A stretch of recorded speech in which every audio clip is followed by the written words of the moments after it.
Is .NET WPF Extended Lib reporting the Wpftoolkit library DLL is missing?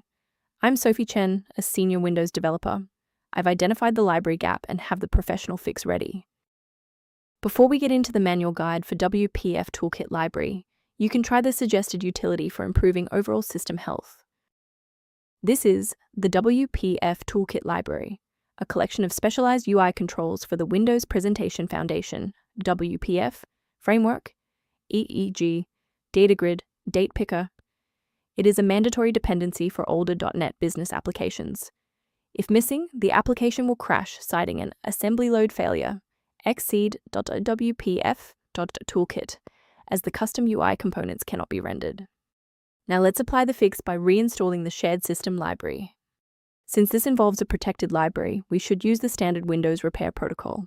Execute sfc/scan now from an elevated command prompt to detect registry inconsistencies and repair files like Wpftoolkit library DLL.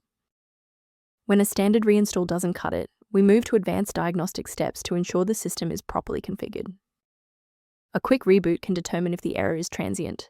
While it won't fix a deleted file, it can re-establish the connection between your software and the Wpftoolkit library file if the path was temporarily busy.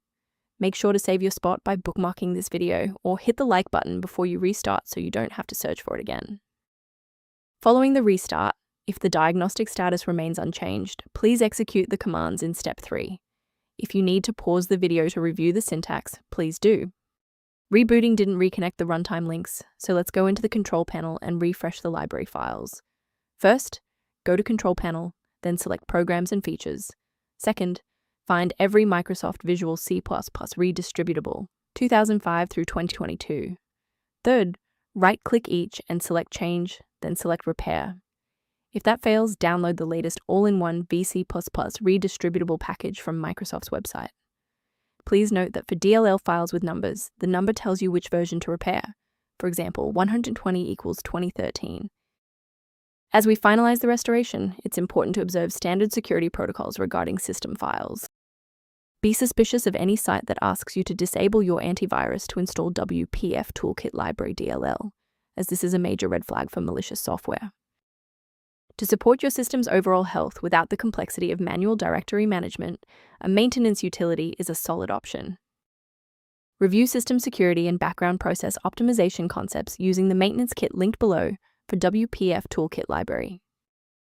To support our technical team and receive updates on Wpftoolkit library resolutions, please hit the like button and subscribe to the channel.